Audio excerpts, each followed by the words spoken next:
no opener? We are live, Jimmy. Whoa! That was the opener. The opener was you saying we have no opener. Good, well done. Good Jimmy to know. Toscano Hey, hasn't. Yankees suck. Stop. Yankees suck. Yankees suck. That's our opener. Yankees suck. Yankees suck. All right. This Take it team away, is John. on the Yankees. Jimmy Toscano hasn't done any shows of any kind. Gigs. Jimmy doesn't do shows. He does gigs. I just do But- gigs. Before people wonder what are these clowns doing talking about the Red Sox, I want to let you know, Bobby Manning's been covering the team, and he's been doing a great job. almost Grasping on the exclusively hope. here. And as you guys know, I was trying to grasp on for hope with like the last 3 Red Sox teams. So here's one finally worth But investing in, it seems. Right. Rather than listen to Bobby Celtics propaganda, listening to talk about a team that's actually in the postseason and has a chance to do some damage here. I want to let you know that Jimmy Toscano wasn't always a hard hat wearing green card carrying member of the Celtics brigade.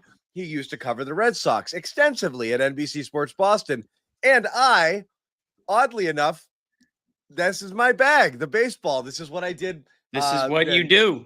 This is what we do. This is what I do. So can we dip our toe back into Red Sox waters? Absolutely. And yes, Dan Friedman. We can and we will. Garrett Crochet was an absolute dog. He's actually an absolute pig. So where's it ranked, John? This is Among the best seen? game I've Bobby's ever such seen a in my life. serial ranker guy. We'll never forget I mean, the night.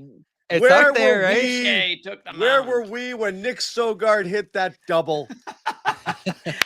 Okay, all joking aside, that was an unbelievable. We have a lot to talk about. All joking aside, we have a lot to talk about. Because you know what can be said about this Red Sox team, Jimmy, that's right up your alley.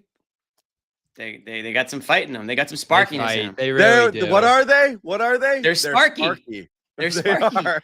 And they have to be. And in the playoffs, that's actually important. You have to in the playoffs when you're going up against the best of the best in the big leagues on the mound, you got to find ways to spark the team. You got to go from second to home at a record speed. Nick Sogard is my player of the game. Let's be honest, it's Crochet, but he's my batter of the game. Number Sogard 2 is my of the batter game. of the game because this. Did we give out brownies for this? This guy There's a showed up. brownie for him. Yep. This guy showed up knowing it was a playoff game, Bobby. Mhm. He was balls to the walls from the start. Maybe he didn't know it was a bases, playoff game. I mean, this is a young guy who doesn't know what's going on. slapping hits all around the field. I saw a stat. I think it was on Twitter, or no, it was on the broadcast. It's the fastest he's ever run from second to home. This guy showed up to play, and that's what it takes. That's why I'm slamming the hard. That's why I've got the ceremonial hard. This is the ceremonial hard hat tonight. This is a hard hat win for the Red Sox. You knew that it was going to be a dogfight when Fried and Crochet are on the mound. 2 guys that both teams made a point to get over the offseason, and they both showed up. This was the epitome of playoff baseball, where your ace against my ace, my best against your best. I can't get over Fried's, he's got a bag. I mean, when you talk about basketball, you talk about a guy who's got a bag. Fried is like the baseball equivalent of a guy who's got a bag. Every pitch, you don't know where the hell it's going. So, and that's the thing. And Jimmy, you put it there, and then we'll get Bobby's perspective because he's the one who's been covering this. I mean, it's exactly what you had. Fried's been dynamite, and he's their guy. And he had the Sox off balance all game long. And Crochet lets up that early run, and then he settles into a ridiculous groove. And again, we're going to get deep into Garrett Crochet and how not awesome he was tonight, but how big he's been for this team, and how he is the one at this moment in time. He is the difference maker. He's the equalizer. And in a short series like this, one game is half of what you have to win. Mm-hmm. And when you have Crochet, you couldn't lose the Crochet game. You do, and you're done, especially with the Giolito news that we're going to get to as well. But they were neck and neck. The Sox are trailing, but you look at them. Not only were they going pitch for pitch with the Sox down 1-0, but they're literally, their pitch count was about the same. It's okay. This is going to be a bullpen game. These guys, maybe 6 innings out of them. We'll see how it goes. But what ends up happening,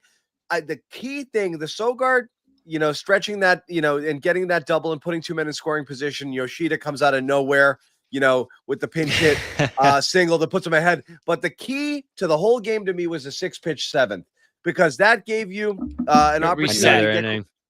to get Crochet back out there, and you didn't think that. And like, look, the Whitlock Chapman thing's been working great, and I had visions of 2003 dancing in my head where the Sox had a formula what was going on there, and you got Pedro, and he gave you 7 and pat him on the ass and go, and then you go to Timlin and you go to Embry, and we knew what we were doing, and it was all, whatever it was. You had a setup for how that was going to go, and the opposite happens on the other side. And they went away from it, and on the other side, Fried gets pulled after however many pitches, 90 something. But he got to 102. Yeah, he was cooking. He got pulled with nobody on base. So but again, you know what, John? I will say he got pulled with nobody on base, but he was starting to falter a little bit. And I go back to the inning before that, Bobby, where the Celtics. So was Crochet though. He faltered a little bit in that last at bat. But the inning before, it looked like the Celtics may have had. Oh, like there was a chance he might not have got out of that inning. I think it was it Sogard on second, and then no, it was the catcher on second after he drew like a 10-pitch walk, I think, and somebody grounded into a double play. I'm blanking on the guy, but that to me was like at the time Sox were still down a run, and I thought that was like a back-breaking moment right there because they had a chance to knock Fried out of the game, but he got out of the inning on that double play. Went back out the following inning, and that's when the Celtics. Red Sox. I was doing it too when I first moved over. Yeah, that's going to be hard for me, but that's when the Red Sox continued to chip away and just again get that pitch count up, and that was the difference, John. Yeah, that 6-pitch inning for Crochet that allowed him to go back out there. You don't want anyone who's watched the Sox this year knows if it's a bullpen game, you're finding something else to watch because nobody wants to watch that. So especially in the middle innings. Even though their bullpen numbers were surprisingly good. You get to the back end, you feel good about it. The Whitlock Chapman stuff has been solid. And so you feel good about that. I think I think there's no chance he doesn't have that 6-pitch inning. They don't go there. But what's funny is then it was that shortcut to Chapman, which was scary because you bypass something that had worked for you. And nobody likes that. This has always been a pet peeve of mine with baseball. I don't get the closer thing. I don't like to come in the middle of innings. I don't get how much they have to be babied and you saw it play out. But you see it play out, and you don't like your closer to get it out and then go sit and wait. So why did he come in? It was a long wait because you had that challenge and that inning dragged on a little bit and the Sox tack on an insurance. But holy crap, it was stressful. And what worries me is like, how much does this mess with their mentality? They go out there and he's throwing 95, 96 all over the place. Like he just doesn't look like himself to start in that 8th inning. Scary. And then in the 9th, boom, boom, boom, hit. So it threw the whole thing out of balance. I'm not going to say they're lucky, but holy crap, it was stressful because it went against convention. Even that third out in the 8th that he got, oh my goodness, near collision in right center field between Abreu and Rafaela. That was Abreu wasn't even looking at what was going on. Almost a catastrophic moment. And to talk, if you watch the team all year, that's happened mostly in left with Duran and Rafaela numerous times running into each other or pausing and letting the ball drop below them. I mean, that would have been.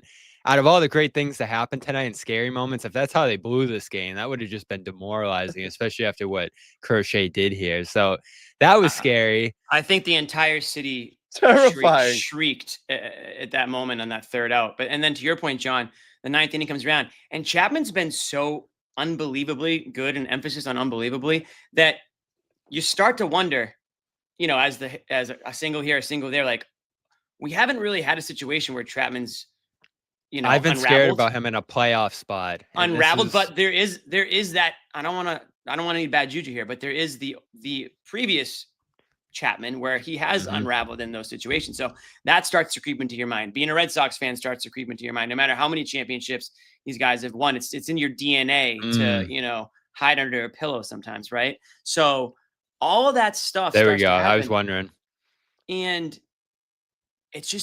it's playoff baseball. You gets the juices flowing, John. You know what I'm saying? That's the best part. Is like I'm actually feeling something. Yeah, I feel something here. I miss the chaos, and like it's almost like a 1-2-3 9th would have been boring. It's not about baseball is about absolute agony. Like, that's what you're used to is like, you're supposed to suffer through this. Nothing is easy. And the tension is through the roof, That's as hard as it gets. Bases loaded, no outs. And what an at bat to stand. You talked about Jimmy as Chapman slipping. In the eighth, he's out there throwing 96. They're talking about it on the broadcast. He had slowed down late in the year velocity wise. Even, he gave up a game to the A's. He had a couple of shaky outings down the stretch. Cora got asked about it a ton, and he's like, yeah, it's a long year. Then he's up to 101 in the ninth, and he's going at guys. He's throwing strikes. The last at bat there, he got a slider right over the middle that froze the guy, and I was just like, oh. And he was just placing his pitches great, executing. John, we talked about it earlier in the year, on our text chain.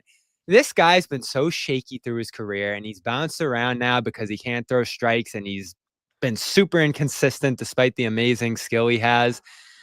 And we're supposed to just sit here and believe that the Sox got this out of him this year because one day he was walking around and they were like, wait, have you thought about locating your pitches? I'll tell you what, though. Like, it's the funniest thing I've ever heard. It strains like it's almost unbelievable. And then Cora's asked about it the next day, and it's like, yeah, he literally never thought about like trying to put a pitch somewhere. He would just rear back and throw it. We're like, how in the world did he survive back this long in the day, doing that? When he was with the Yankees and all that, you'd love when he'd come in the game because he'd just start throwing it all over the place. Wild. You'd be like, yeah. But you know what? You'd be like, here you go. I'll tell you what, Bobby, it's the exact opposite now. All he does is throw strikes. Like he almost throws too many strikes. Like it's like he's going at Stanton, like right down the plate, chest high, 100 miles an hour, like my best against your best, buddy. I'm about to blow it right by you. And he does. I absolutely love it. To your point, John, playoff baseball is all about the chaos and is all about the drama and the in-between pitches. I had a couple people text me today who probably haven't been watching baseball as often. I think we got a lot of people that are jumping back on as they should and welcome. But there's a lot of people who are saying, why is the game going so fast? Well, that's the pitch clock, everybody. Welcome to the new era of Major League Baseball. They instilled this pitch clock, and I think it is taking away a little bit of the dramatics. And I do wonder if they can somehow figure out a way to find a happy medium here because it was 3-4 tonight, Jimmy. Totally. No, but this would have been if this game was 3.5, would anyone have complained, Bobby? I don't think so. No, that's my only point. If it was just fooling around, throwing the ball over there. The other thing, Chapman moves the tying run over, throwing the ball over to first too many times. So there was some drama there as well. Yeah. They almost came to pieces. They literally, this is a game you had one, you got to tip your hat for how gritty they were. And they hung in there. Offense wasn't going at all. They were clutch getting those two guys in scoring position. Yoshida comes in, delivers the pinch hit single, boom, 2-1, and Crochet's dealing, and you start to feel good. But holy crap, between the Chapman, losing sight of that situation and putting a runner in scoring position there when it's still a one-run game by throwing over to first, and then Abreu cutting off the best defensive player. They said it on the broadcast, the best defensive player on the planet. And Abreu's like, yeah, got it. Oh my God. And then Chapman comes in, bing, bing, bing. And the Sox, bucking convention and bringing him out there. He'd only done it once before back in July. You are playing with fire a little bit there. It's almost a nervous thing to do. Stretching your starter and giving it to your closer is the thing that you do when you don't have confidence. But there's a 3-game series. You almost had a treat tonight like a game 7. So I loved it. And, I'll throw it over to Boone. Thought he pulled free too early. Maybe he felt he was getting a little shaky, Jimmy, but their bullpen stinks on that side. And that was one of the few advantages, at least skill-wise, you had in the series, talent-wise, is the bullpens. They gave it right up. And this was a great game by Cora. I don't know if you watched on Friday when they clinched, Jimmy. He had a phenomenal bullpen management game on that night when they had Kyle Harrison starting, ended up clinching the playoffs with a comeback win that night. This was amazing stuff by him here. And, I've defended him through these string of last place seasons because the talent hasn't been there, and he's gotten the best out of what he possibly could in the first half of these seasons. This year had some ups and downs. So he's gotten some fire at times, but spots like these, I just feel so great about him. You knew he was going to stretch Crochet because he coaches urgently. You knew he was going to go to Chapman early there, and try to get 4 outs with him. Like this is just stuff he does in the playoffs. We saw it all the way back in like 2018. So I loved it. But there was some stuff here I didn't like that still worked. You get the lineup card earlier and you're seeing Sogard and Eaton in there and you're like, what is this? And then the double, I didn't Jimmy, like it. The Sogard double, it was an obvious pinch hit spot that he just didn't in. He had him go against the righty there. So he gets a double in that spot. That ends up being a good-looking decision. Yoshida, the pinch hit, the following at bat comes through. Like, I could just rattle off moments all season. This team's definitely blown games too, but he just seems to push all the right buttons. And that was one of the few things coming into this little series here where you felt like the Sox had a huge advantage. Boone is just botched things left and right for this Yankees team over the years. And I feel so much better about Cora. 50. Boone's got like 15 lives, like you said here. Every year, everyone's like, "This is going to be it, right? They're going to fire him now," and then he comes back. And look at just how much more talented that Yankees lineup is, in particular on the other side. It's Stanton and it's Judge and Bellinger's over there now, and especially in the ninth, it's just a murderer's row coming up, and the Sox are Story and Bregman. They're nice, but when you saw that lineup card go out today. It's minor leaguers. Sogard. Oh my God. It was like one of my friends was joking. He's like, did you load up a text from spring training and send it to me? Like, who and the guess hell? What? Who are these? If there's people? a game 3, you're about to start a minor leaguer in a do or die game here in the series. I mean, it's unreal what this team has. Yeah, I couldn't pick these guys out of a lineup, like it's unreal. And that's what you get, man. You get those guys coming up in big moments. That's one of the cool things about playoff baseball. You never know who's going to be, Curtis Laskanik. You want me to go deep into the thing? Yeah. Big critical inning and extra innings against the Red Sox Yankees in 2004. You find these guys and you're like, oh my God, you'll never think of them again. But they come up with these big hit, plays. Bellhorn. There's guys. Dong off the foul pole. I can still hear the mic ringing off of that. All of that stuff is great. No, and Yoshida, I mean, credit to him. But he was on like a milk carton to start this year, and there he is hitting a game-winning, single in the playoffs now. It's great. Yeah. That's I know. One of the things I do like about that. I'm glad you brought that up, Bobby. Is that you look at the lineup and you say, "Where's Yoshida? Where's Lowe? Where's Abreu?" These are the guys that have the bigger names around the team. They've been hot they've been hot in and out. Yoshida's been really hot recently. But they play the matchups. You got to give Cora some credit. Yeah, they played the matchups. You look at the stats and you say, "Wow, Ref Snyder, maybe he shouldn't be in the game." But then you look and you say, "Okay, he's got like the third best on base percentage in the majors against lefties, like over the last 3 years," which is just like a wild stat to me. So it's like there is, these guys know what they're doing, right? I mean, Breslow is in the position that he's in for a reason. Cora, same thing. So you kind of have to trust them. They have gotten this far. They've gotten a lot out of a little.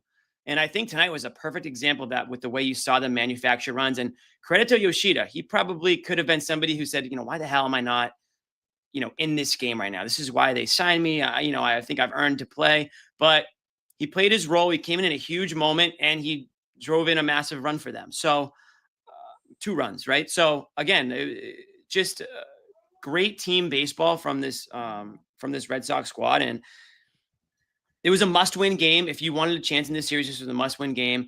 And they struck as soon as they had an opportunity to. As soon as they saw Fried out of the game, Cora was ready to strike, and they were prepared for it. And they did everything they had to do. And Chapman made it interesting. And that's honestly, I know Chapman was lights out this year, but that's kind of the Chapman that I remember. Everything was always a circus, I felt like, with Chapman on the mound.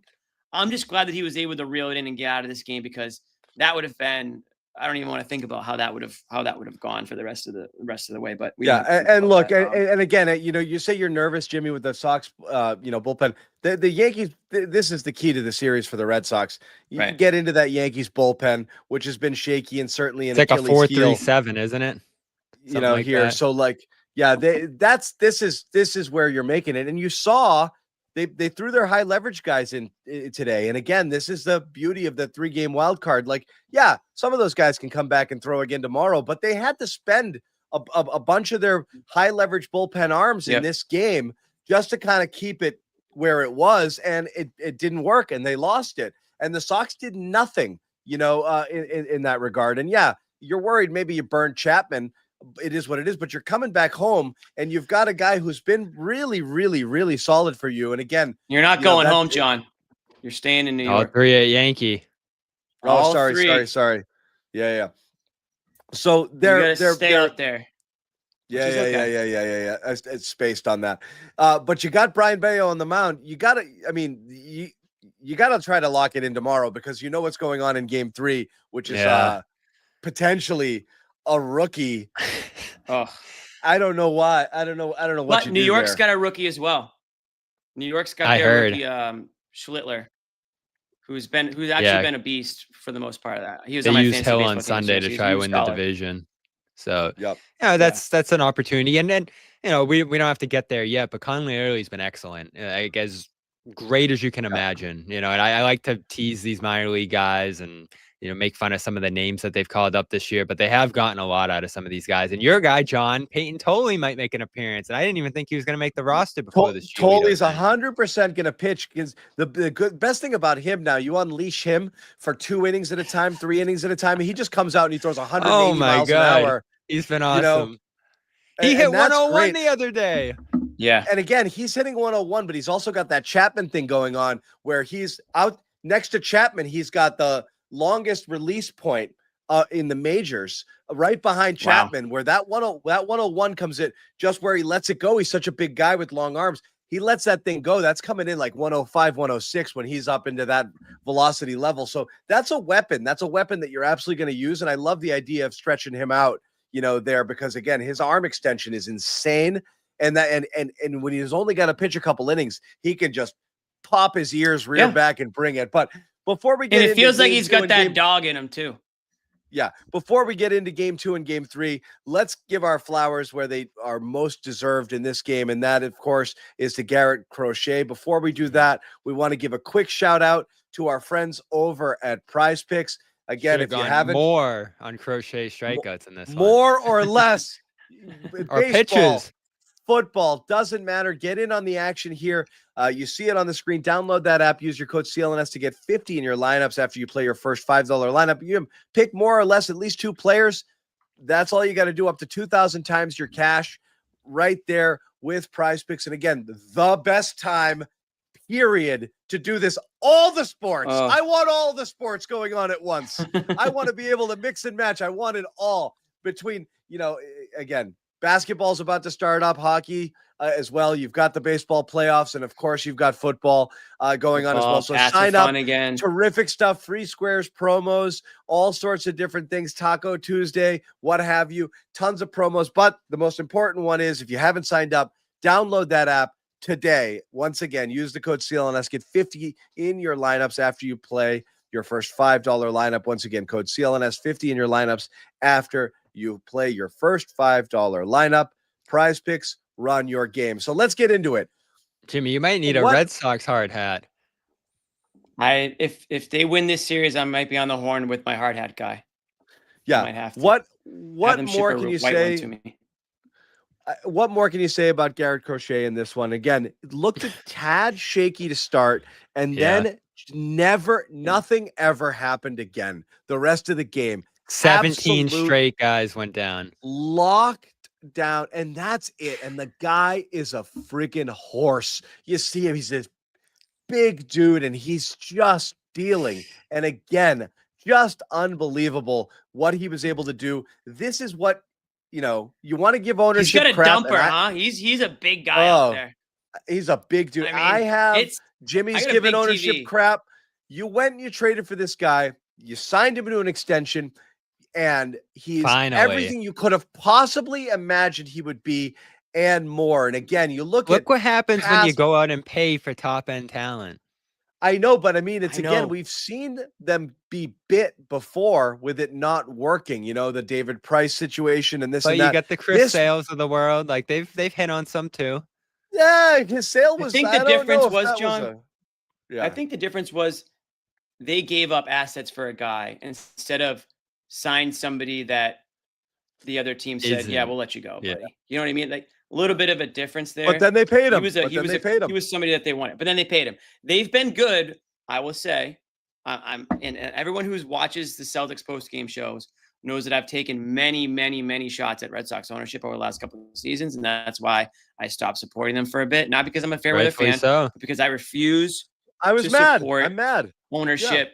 I refuse to support a team that the owner blatantly, obviously is not caring about the product. And so recently they've made some decisions in the best interest of the team, not John Henry's wallet, not all of them, but some of them, that have allowed me to creep back in. And I've been to a few games this year. I've been following along with, Jimmy, I got a little Nesson buddy group chat that we watched. They did the Devers thing, and we weren't thrilled about that. I went on, I think we did a Celtics show, and I was for it. You were? Because I was, and you can probably go find that, because there was just something off with Devers, and it was obviously off the field stuff. We know he's a great player on the field, but the Red Sox didn't skip a beat after that. They didn't. In fact, you can make the case. Capsized. Yeah, you can make the case that trade saved the season, despite the fact that they brought back a player that almost torpedoed them or did his best to do so. What's his name? Oh God, we don't have to do the Devers debate tonight, but yeah, I'm still not crazy about it because of what they got and how it went down and all that. Yeah.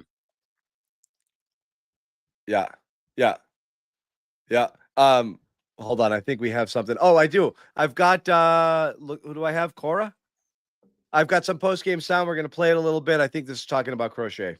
Alex, we ask a lot of analytics questions to you about baseball, but how much would you say was just your gut with Crochet today, your baseball mind, or did you kind of know all the scenarios, or was just your gut and how he looked in play today? I think it was him. What do you mean by that? Yeah. I mean, the stuff was still really good at that point. He was throwing 97, 98. 99! The previous inning was a quick one, so gave us a chance to push the envelope. In the eighth, it was a quick inning against a pocket that gave him kind of trouble early in the game, so I didn't hesitate. I told Bales he's going out, and he did his job. Sorry. In an era where pitchers almost never pitch that long, what is it in Crochet's makeup that you saw him having the ability to do that? It started yesterday. We were joking around that for some reason our front office was in the bullpen checking something over there, and he was in the dugout with me, and I told him we should call the bullpen, and he's like, tomorrow you're going to make one call to the bullpen. I say maybe two. He's like, no, one. It's going to be straight to Chappie. I'm like, okay, I'll take that, and that's how it worked out. What is it in his makeup that? It's just a guy that wants it bad, to be honest with you. He was in a situation last year that he was learning how to become a starter. He got traded to become the ace. He got paid like an ace, and since day one, he's acted like that. 100%. I'm muted. Shut up. Yeah.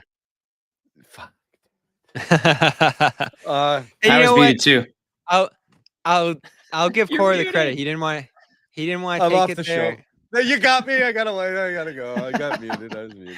Yeah. But there's been a lot of analytics BS that we've complained about with baseball in recent years. And I think it's still so important. He's a proponent of analytics. He is, but I think it is important to have a guy like that who can push back a little bit in that spot. Cause I'm sure the alarms were sounding to take him out, when it came to the sheet and whatever numbers were flowing out at them there. So I'm so glad that they've stuck with him as manager.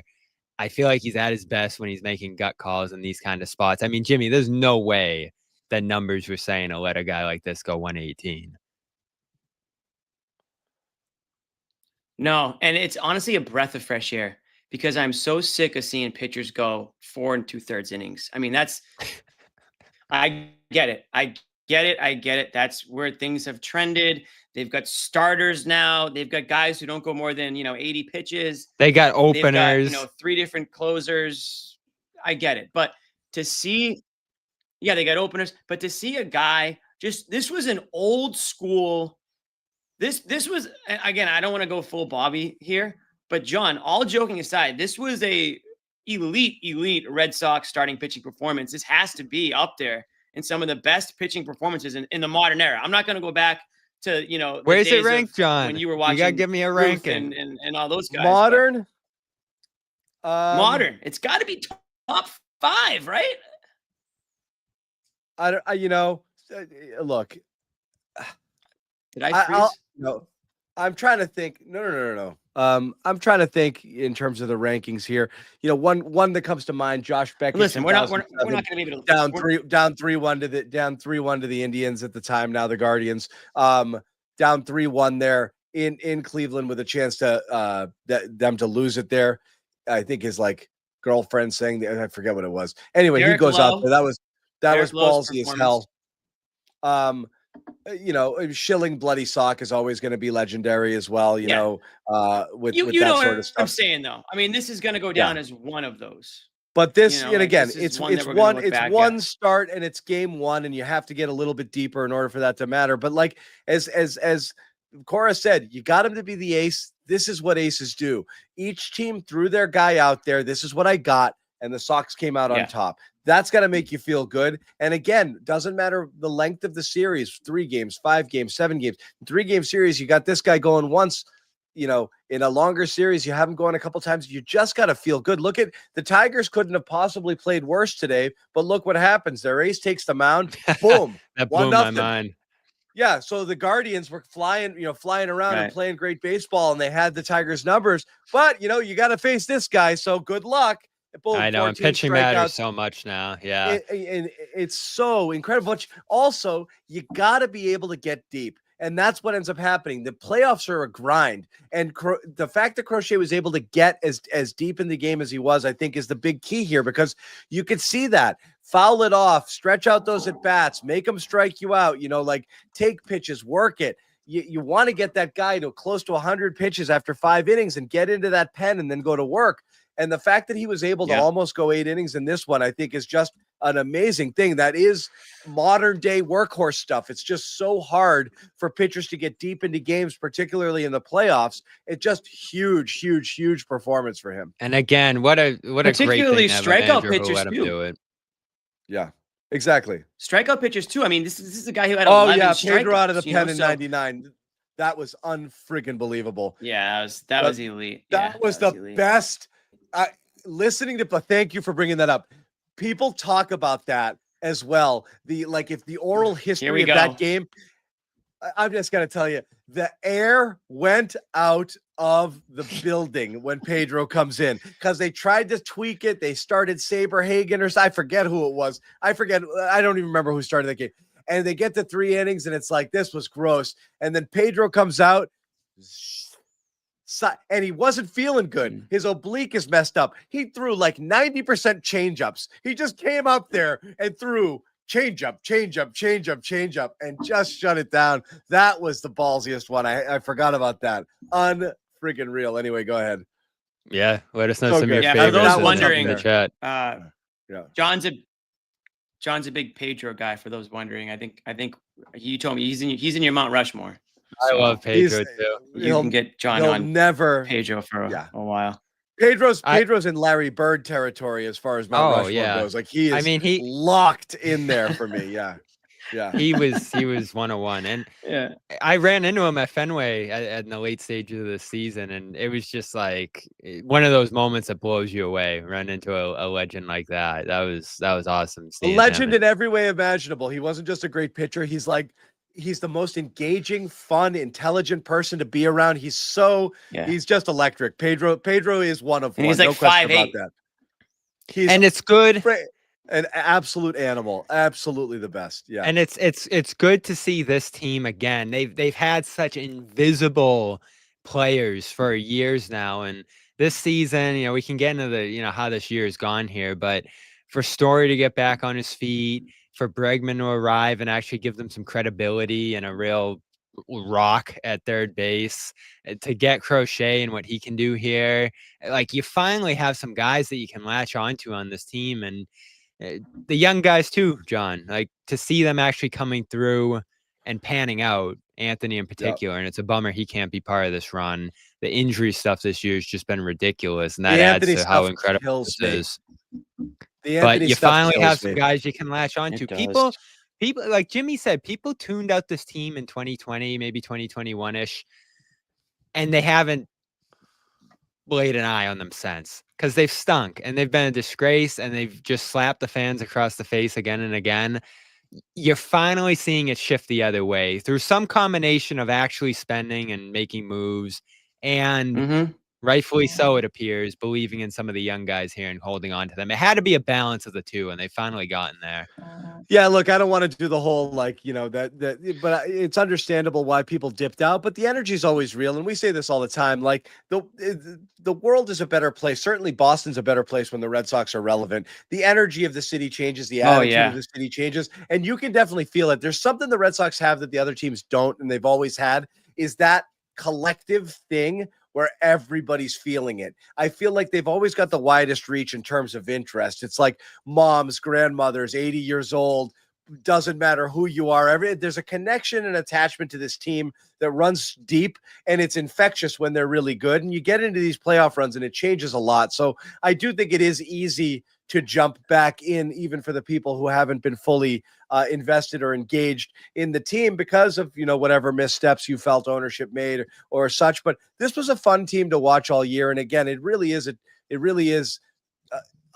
a real bummer that Roman Anthony would be such a huge addition to this situation here. Him in the Bronx going right now and being part of this. And the latest update was he really hit a big home run discouraging. early in this building. Yeah, he's in Fort Myers and he's not even close to doing baseball activity. So Cora's hopefully his first at bat will be game 1 of the ALCS. Even that seems far off, and it's too bad. But again, let's not put the cart before the horse here. You got the Crochet game out of the way. You got to give your props to Yoshida. You got to give your props to Sogard. Other thoughts from this game before we look a little bit ahead on how it's going to play out the rest of the way? Because there are challenges here based on, kind of the news that we have, recently about Giolito and how that's going. Yeah, only other thing from this one for me is seeing Bregman Yeah, get I mean, going. I'll say. Go ahead, Bobby. Sorry, I'm on a delay. Bregman had a weird finish to this. Bregman had a weird finish to the season where I almost started to think he was hurt. It was so bad. So seeing him have a 2-for-4 here is important. He's one of the only rocks in this lineup that you feel great about when they come up. So to see him actually return to being a guy that can come through in spots like that's nice. And I'll throw more credit to Story, who I just mentioned a moment ago. I couldn't stand this guy, John, just from afar. And, it's been interesting to actually get around these guys a little bit and meet them. Because when you're a fan, you're just like, that guy sucks. He's terrible. You don't know these guys. Story's been a nice guy to talk to. Like, getting to know him a little bit and, ask him questions. And he's got, some real allure to him, right? The Colorado days. He was a great player. And it just went sideways the moment he arrived here. And, Bogarts goes out the door in a tough way, and you sort of end up throwing a little bit of your vitriol toward this guy because he couldn't get on the field. He was pretty rough when he played, and so this year, really out of nowhere, he just started fulfilling everything he could have done when he signed here, hitting for power, one of the leading RBI guys in the league. And way down the list there, he started this year like 31 for 31 on steals. 31 for 31. Well, and so when he got on in the 9th and they're up 2-1, I said, he's going. 2 outs, he's going. And he barely got in there. They hit him in, and you have that crucial insurance run there. That was great baseball.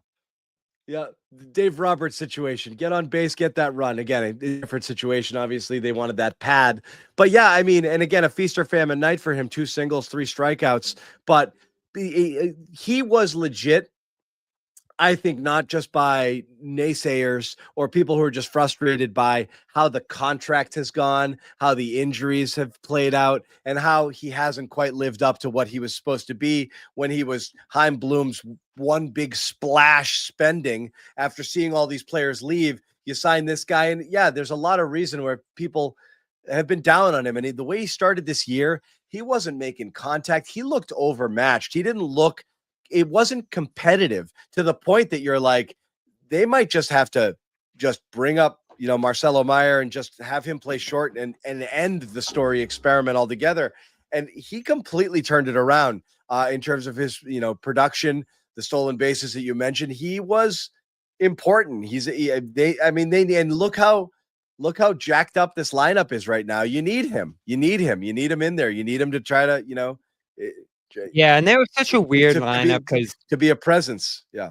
Yeah, and you don't look at him and say 3-hitter. You don't look at Bregman and say 4-hitters. They have such a weird looking lineup. The mixing and matching they do, and the names and the depth. It doesn't look good, but they were legitimately one of the best offenses in baseball this year. Just doing that matchup game, but that stuff doesn't always translate in the playoffs. That's the thing. It's like this is where you get fool's gold, and this is where the runners in scoring position stuff too. They left 3 guys to start this game. Yeah, again, you're facing good pitchers all the time when you get into the postseason, and you're facing relievers, who are coming in and throwing gas. Hey, can you beat up on the crap teams, in July and August, who are playing for nothing? And get on a little bit of a run. Guys are injured, not in here. It doesn't matter. They're not playing for anything. And then you get into the postseason and you're like, holy crap, all these guys are good. That's what I was worried about, is a little bit of a shutdown. The thing is, though, there's not that much of that in the AL, which is why it's wide open here. Yeah, this is one of your tougher matchups right here in front of you. Right here. And so, that's why I think people were just so bullish on the Red Sox is, give us a shit, just get us in there, and then it helped. Anything can happen, right? Yeah, it helped to get a short series here too, because you just don't have the starting pitching depth to get through a long series, and we can get to that. But this is a great opportunity for them, and who knows how far they can go with the talent they have. They're decimated by injuries. They left holes. That far. Yeah, they shouldn't be able to. You look at that lineup and you're like, but you win this series and you feel awesome about this season. Like this would be an awesome upset. You think Toronto? You think Toronto is some juggernaut? Certainly not. It's like there's not that. The last time they made the playoffs, and you're facing the Astros in there, it was a superior team. Getting to that point was all well and good, and you even take a 2-1 lead in that. It just never. It was like you knew you were playing a team that just had more juice. You're not going to run into every team in the postseason right now has as many flaws as you do. So and that's why it's wide open here. And again, a guy like Crochet is your difference maker. It could be in a lot of different series. If he's out there and he's anywhere close to what he was tonight, that's a lot. I mean, in the playoffs, that matters huge. Yeah, it does. We're giving some love to Story, Jimmy. The steal in the ninth was huge. Comeback player of the year. There's a lot of contributors in a win like this. So this was awesome.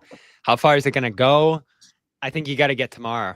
You got to get tomorrow. I don't think you can go to that game 3 and the rookies and early and Poli and all that. It'd be fun to see how that goes, but you want to get this done tomorrow.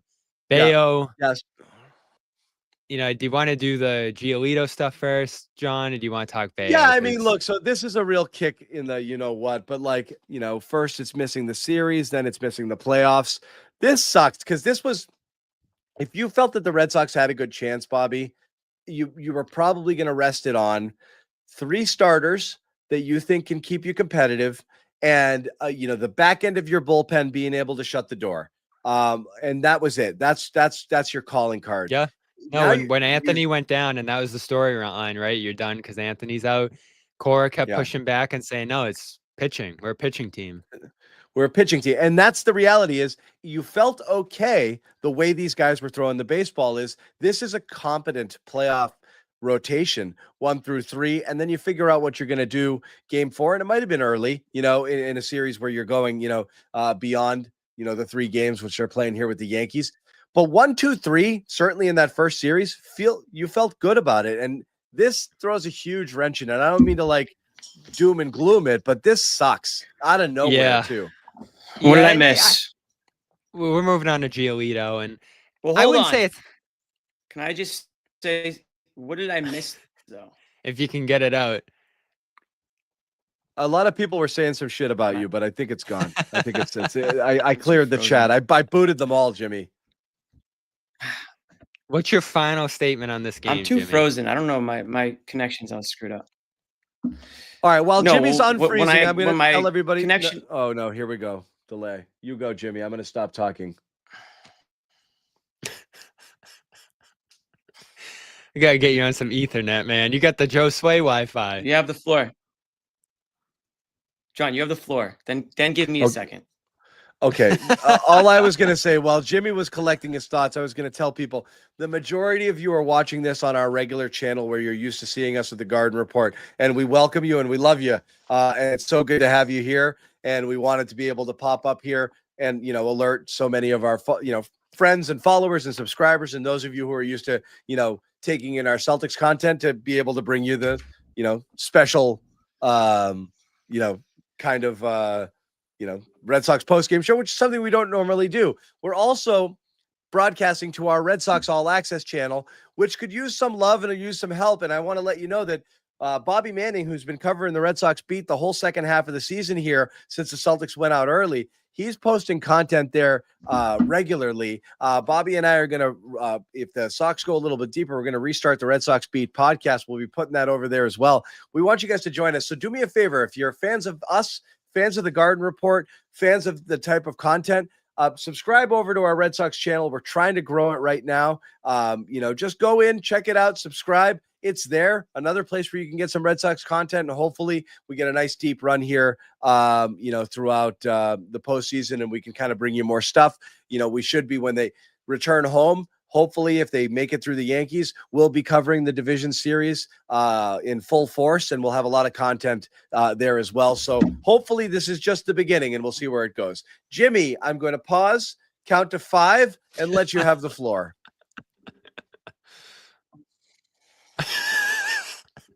1, 2, 3, 4. Oh, you were counting to 5 or I'm counting to 5? Either way. Okay, I will have the floor now. I got to say this. I'm fired up for playoff baseball. It's just been a minute. And I don't know. I thought it was something wrong with me. I thought I needed I needed to pinch myself because I couldn't feel anything when it comes to sports, John. But this is getting me back. It's getting my gears going a little bit.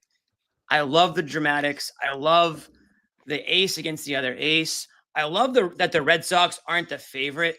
I like that they have to grind things out. I like that they have to manufacture runs. I like that guys have to step up. It feels like a team that could catch fire. And you said it a little bit earlier, John. There's no runaway team in the AL right now. I know the Mariners have been playing great baseball. Oh, Seattle's really good. That's a good point. Cleveland lost today. Detroit's been reeling. Detroit backed into the playoffs, and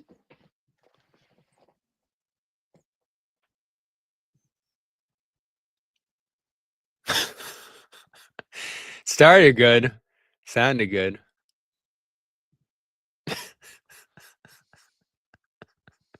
No, oh man, this is an epic Wi-Fi debacle.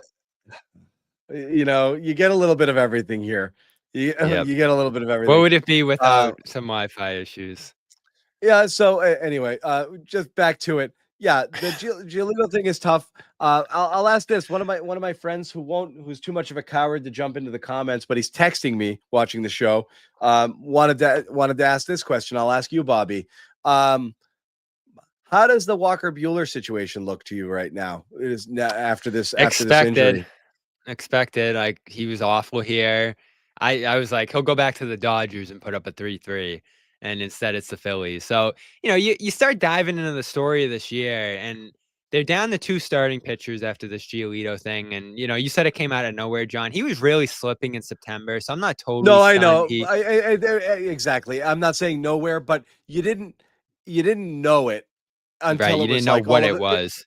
You thought he might just be running out of gas. Yeah. Yeah, exactly. Tired arm, this and that. But it was just, they were lining it up late in the year when they felt that they were in there to have him go let's game get to 2. the other side. So let's get to the other side of the season, right? Because we're celebrating and we're excited right now. There's also been every other day frustrations this year, moves they didn't make, at holes they left on this roster. And listen, they've had bad injury luck, but they are down to 2 starting pitchers here, reliable ones at least. And it's Buehler, that awful signing that went sideways. I don't know. What was your friend saying? They should have kept him? I mean, they were gonna keep him in the bullpen, but he just said, it's his first year really watching the Red Sox, so he doesn't know that much about them. I'm just kidding. Buehler was awful. Well, he was awful. He was awful. And then they get Dustin May, and the Dustin May thing was so goofy because he was at Fenway the week before, and you weren't scared of the guy at all. You were like, this guy stinks. He goes out the door with the injury, I don't know. And then it's just up and down this year.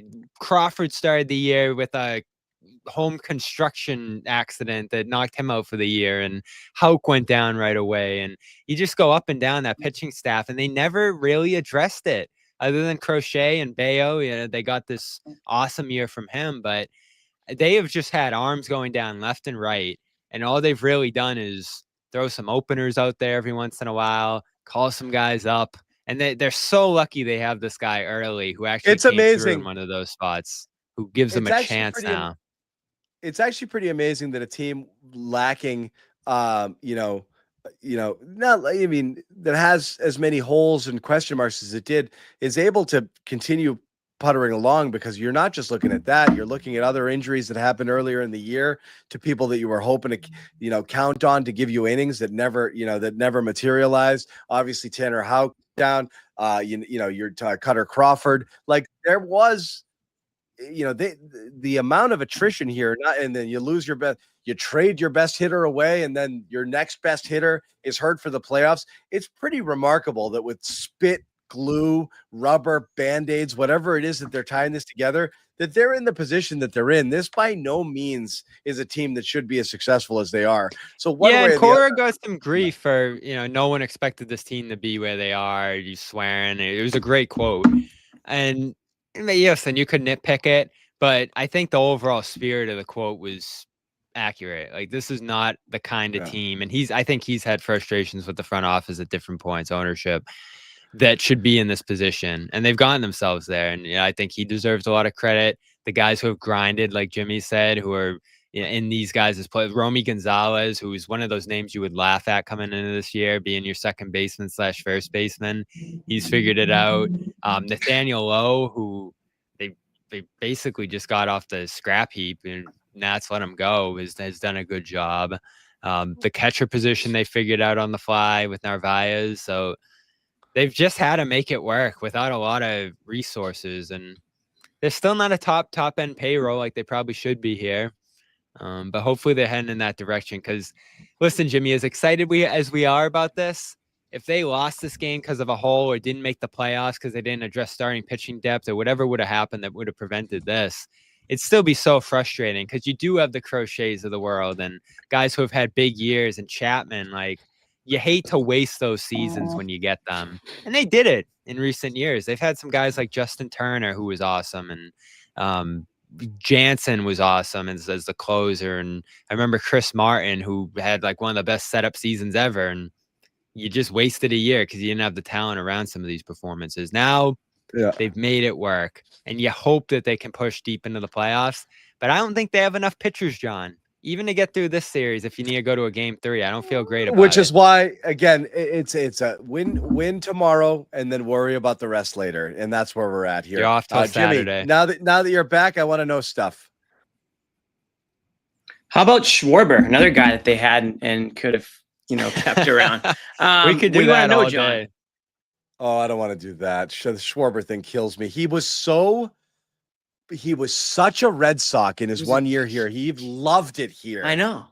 That was such a no-brainer. But we don't want DHs. We want positional versatility. And he was mashing. Guy's mashing. Meanwhile, you're playing guys out of position every other night, but whatever. Every night, anyway. What I'll say is this. I don't want to look too far ahead. I think this Red Sox team surprised a lot of us to be in this position. Credit to them, credit to the players. I don't want to give the ownership too much credit. I want to give front office too much credit. I want to give some of these players credit for just grinding out games and getting to this point. I really hope to see, and I will say this, it was great to see Bregman come through late in this game, because he has been struggling more than anybody. And he had that awful ground out earlier in the game with guys on base. And I tweeted, like, that's why you signed Bregman, was for moments like that. And he grounds out little dribbler to third. Well, he totally redeems himself late in this game with that massive insurance run. I mean, we were nervous as it was up 3-1 with the bases loaded. Can you imagine if it was just one run?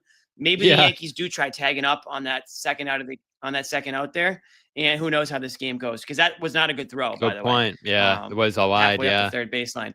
So could have been a completely different game. We could have been, doing a postmortem right now. So I got to give Bregman credit. Maybe that's something that he can build off of, because he's somebody that they are absolutely going to need. I mean, he is supposed to be the heart of that order, and it would be nice to see Story, continue to have a, he's had a sneaky good year, Story. I know it didn't start off obviously. We gave him a lot of credit, yeah. Like to see what he gave them, and those are the guys that you do need to have. This is nice, but you do need to have the bulk of your order. That the 2, 3, 4, 5 guys. Duran too in that heart of the order there. They do need to come through for them. Duran batting out of the 7th spot tonight. It was obviously a funny lineup, but you'd love to see Duran come through, because he's been a guy that.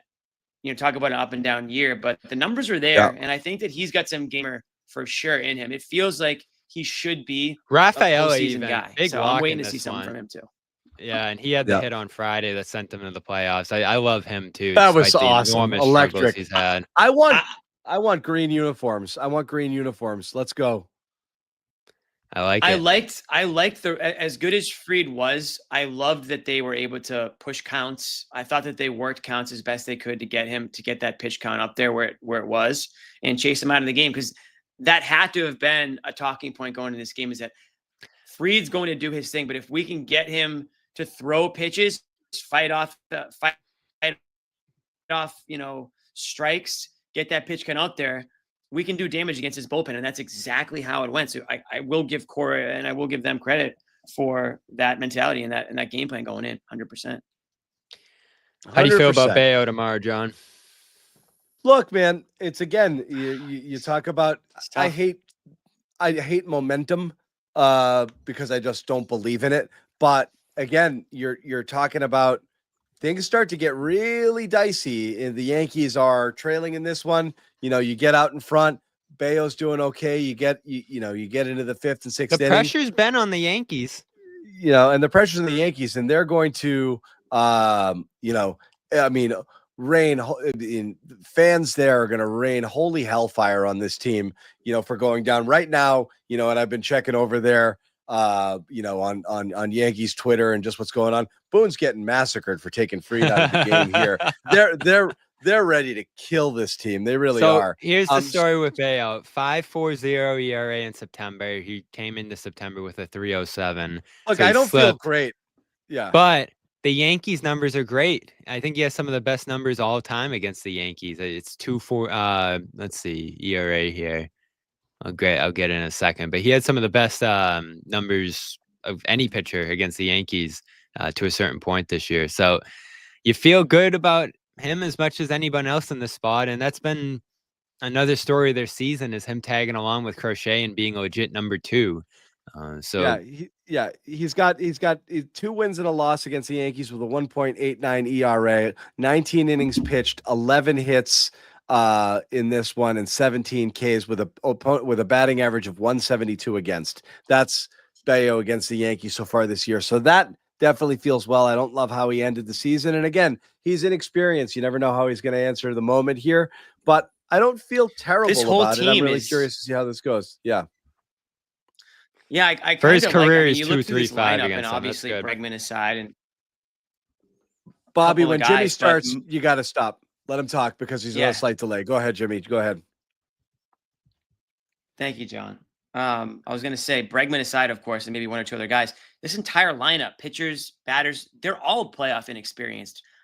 I kind of wonder if that's a good thing. It's like ignorance is bliss. To show up, go into enemy territory, young studs, young guys that don't have anything to lose, just go in there and take care of business, just like they did tonight. They have all the momentum now. The Yankees are playing on their heels at home. The fans will turn on this Yankees team at a moment's notice. As soon as the baseball leaves a ballpark in Yankee Stadium, if it comes off a Red Sox bat, forget it. The Boo Birds will be out. They will be quick to call for Boone's firing before the guy even steps out out of the dugout, and it can get very ugly in New York City. I think the Red Sox know that, and I think they enjoy being the villains and enjoy that, like you said, Bobby, a team that doesn't have anything to lose.